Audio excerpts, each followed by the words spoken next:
हमारे भी बहुत सारे साथियों ने अलग अलग अपनी अपनी भाषाओं में विरासत और संस्कृति को परिभाषित करने का प्रयास किया है। इसी कड़ी में मैं भी अपना विचार आप सभी के लोगों, आप सभी के समक्ष रखने का प्रयास कर रहा हूँ।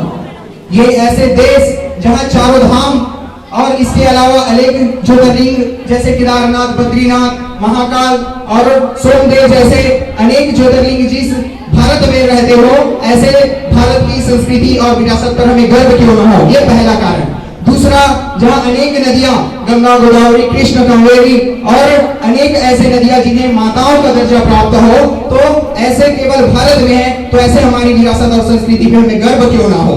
तीसरी बात, हमारे इस राष्ट्र के आजादी के लिए अनेक हमारे ऐसे वीर सपूतों ने अपने प्राण की आहुति दी है, चाहे वो भगत सिंह हो, चाहे वो चंद्रशेखर आजाद हो, चाहे वो नेताजी सुभाष चंद्र बोस हो। तो ऐसे महापुरुष जिस धरती पे जन्म लिए हो, तो ऐसे धरती पर अपनी विरासत और संस्कृति पर हमें गर्व क्यों ना हो।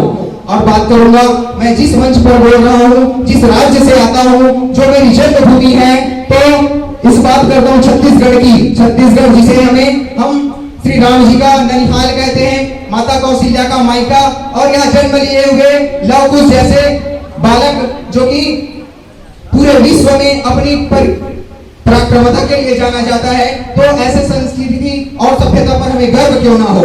मैं बात करूंगा कि हमारे नदी नालों और पेड़ पौधों और जितने भी प्राकृतिक संपदाओं से परिपूर्ण अपने छत्तीसगढ़, ऐसे छत्तीसगढ़ पर मैं क्यों नाज न करूंगा, अपनी संस्कृति और सभ्यता पर क्यों नाज न करूंगा। और जन्मभूमि संस्कार धानी की जो सोपान जहां बहती है, राजनाथ गांव जिसे हम कहते हैं, ये पंडित जहां हमें राजा दिग्विजय दास जी की दानवीरता की कहानी सुनाई जाती है, तो ऐसे इन स्थलों की, हमारी सांस्कृतिक विरासतों की मैं तारीफ क्यों न करूं, गर्व क्यों न करूं।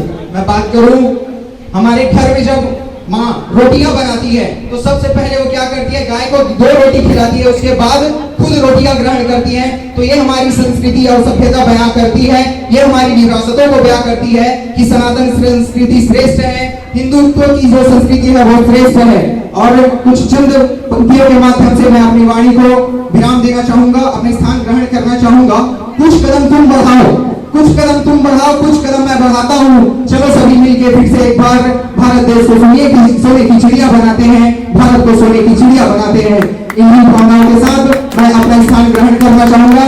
बोले भारत माता की जय, बोले भारत माता की जय। ये यूथ की आवाज नहीं हो सकती, आप सभी लोगों, आप सभी यहाँ पे यूथ बैठे हो, तो मुझे लगना चाहिए कि ये यूथ यहाँ पे बैठी है, पूरा जोरदार यहाँ की एक एक कण, दीवार की एक एक कण को भी लगे कि यहाँ कुछ कार्यक्रम चल रही है, यहाँ पे युवा उत्सव का कार्यक्रम चल रहा है। तो बोलेंगे भारत माता की जय।